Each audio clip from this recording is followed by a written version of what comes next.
4월 24일 부활 제2주일 곧 하느님의 자비주일. 성 요한 바오로 2세 교황은 대희년인 2000년 부활 제2주일에 하느님의 자비에 대한 신심이 대단하였던 폴란드 출신의 파우스티나 수녀를 시성하였다.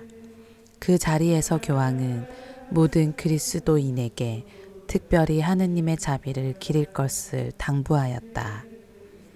이에 따라 교회는 2001년부터 해마다 부활 제2주일을 하느님의 자비주일로 지내고 있다. 외아드님 예수 그리스도의 탄생과 죽음과 부활로 우리를 구원해 주신 하느님의 크나큰 자비에 감사드리고자 하는 것이다. 오늘 전래, 오늘은 부활 제2주일이며 하느님의 자비주일입니다. 우리는 처음이며 마지막이신 분, 죽음을 물리치고 살아계신 분을 만나 뵙고 기뻐합니다. 주님께서는 우리에게 성령의 힘을 주시어 악행의 끈을 끊고 사랑과 순종으로 주님을 섬기며 그리스도와 함께 영광을 누리며 다스리게 하십니다. 본기도. 영원히 자비로우신 하느님, 해마다 파스카 축제로 저희 믿음을 불타오르게 하시니 더욱 풍성한 은총을 베푸시어 물로 깨끗해지고 성령으로 새로 난 이들이 성자의 피로 얻은 구원의 신비를 더욱 깊이 깨닫게 하소서. 성부와 성령과 함께 천주로서 영원히 살아계시며 다스리시는 성자 우리 주 예수 그리스도를 통하여 비나이다. 말씀의 초대. 사도들의 손을 통하여 백성 가운데에서 많은 표징과 이적이 일어나자 남녀 신자들의 무리가 더욱더 늘어난다. 요한은 파트모스 섬에서 그가 보는 것을 책에 기록하여 아시아에 있는 7 교회에 보내라는 목소리를 듣는다.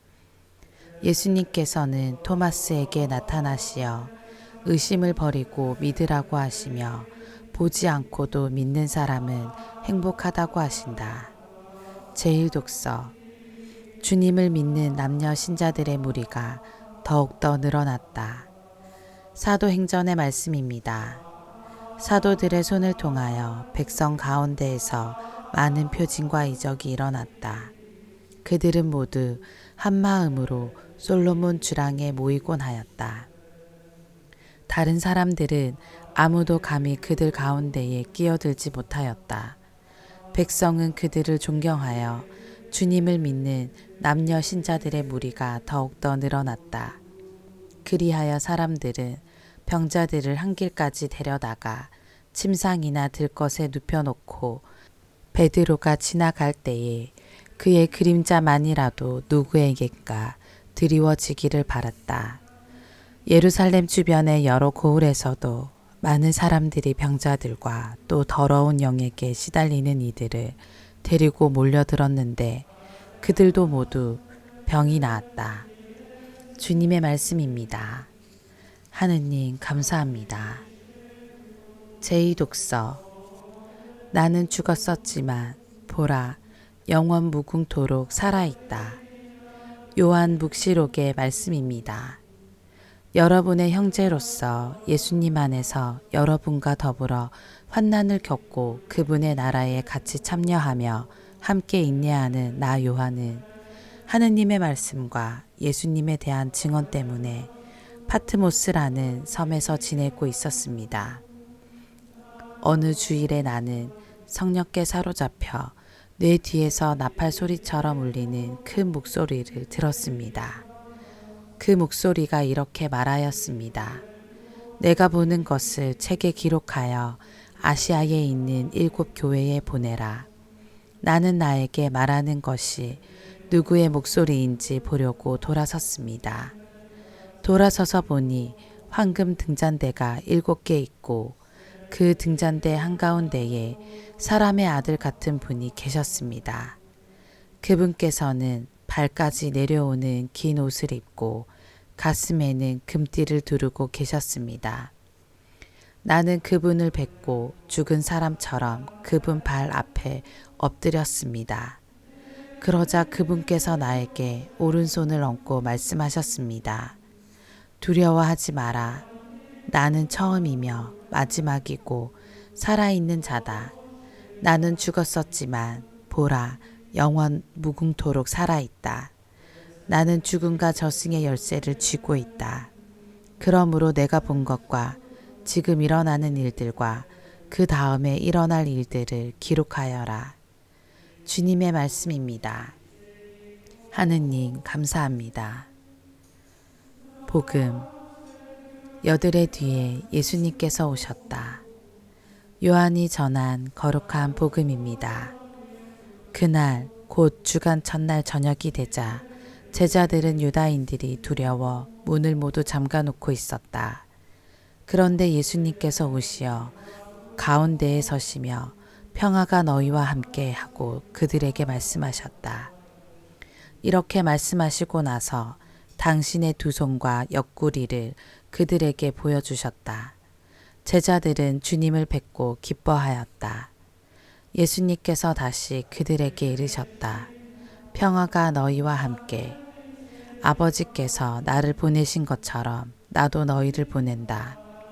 이렇게 이르시고 나서 그들에게 숨을 불어넣으며 말씀하셨다. 성령을 받아라. 너희가 누구의 죄든지 용서해 주면 그가 용서를 받을 것이고 그대로 두면 그대로 남아있을 것이다. 12제자 가운데 하나로서 쌍둥이라고 불리는 토마스는 예수님께서 오셨을 때에 그들과 함께 있지 않았다. 그래서 다른 제자들이 그에게 우리는 주님을 배웠소 하고 말하였다. 그러나 토마스는 그들에게 나는 그분의 손에 있는 못자국을 직접 보고 그 못자국에 내 손가락을 넣어보고 또 그분 옆구리에 내 손을 넣어보지 않고는 결코 믿지 못하겠소 하고 말하였다. 여드레 뒤에 제자들이 다시 집 안에 모여 있었는데 토마스도 그들과 함께 있었다. 문이 다 잠겨 있었는데도 예수님께서 오시어 가운데에 서시며 평화가 너희와 함께 하고 말씀하셨다. 그러고 나서 토마스에게 이르셨다. 내 손가락을 여기 대보고 내 손을 보라. 내 손을 뻗어 내 옆구리에 넣어 보아라. 그리고 의심을 버리고 믿어라. 토마스가 예수님께 대답하였다. 저의 주님, 저의 하느님. 그러자 예수님께서 토마스에게 말씀하셨다. 너는 나를 보고서야 믿느냐? 보지 않고도 믿는 사람은 행복하다. 예수님께서는 이 책에 기록되지 않은 다른 많은 표징도 제자들 앞에서 일으키셨다. 이것들을 기록한 목적은 예수님께서 메시아시며 하느님의 아드님이심을 여러분이 믿고 또 그렇게 믿어서 그분의 이름으로 생명을 얻게 하려는 것이다. 주님의 말씀입니다. 그리스도님 찬미합니다. 오늘의 묵상. 부활 제2주일 교회는 토마스의 불신앙에 관한 이야기를 듣습니다. 오늘 복음은 두려움에 사로잡힌 제자들이 문을 잠가놓고 있는 모습을 전하는 것으로 시작합니다. 그들에게 부활하신 예수님께서 나타나시어 용기를 북돋아 주시고 성령을 불어넣어 주십니다. 그런데 그 자리에 제자들 가운데 토마스는 없었습니다. 그 때문에 그는 주님의 부활을 믿지 못합니다. 여드레 뒤 토마스를 포함한 제자들이 함께 모였을 때 예수님께서 다시 나타나십니다. 그리고 말씀하십니다. 내 손가락을 여기 대보고 내 손을 보아라. 내 손을 뻗어 내 옆구리에 넣어 보아라. 그리고 의심을 버리고 믿어라. 이 구절 뒷부분의 그리스말 본문을 직역하면 믿지 않는 자가 되지 말고 믿는 이가 되어라입니다. 토마스를 향한 예수님의 명령은 지금껏 품어온 불신과 의심을 내려놓으라는 초대의 말씀으로 이해할 수 있습니다. 한편 저의 주님, 저의 하느님이라는 토마스의 신앙 고백은 예수님께서 주님이시며 하느님이시라는 이중 고백을 포함합니다. 이 탁월한 표현은 초기 교회 공동체 전례 때 사용되었을 신앙 고백이 반영되었을 것으로 짐작할 수 있습니다. 요한복음에서는 믿음과 증언, 믿음과 행복이 긴밀히 연결됩니다. 너는 나를 보고서야 믿느냐? 보지 않고도 믿는 사람은 행복하다. 그리스도의 죽음과 부활의 파스카 신비를 체험한 교회는 이제 더 이상 직접 보는 것이 아니라 목격 증인의 증언을 믿음의 토대로 삼습니다.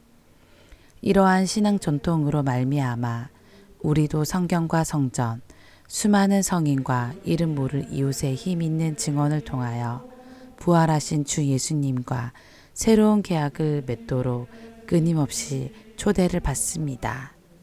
아멘.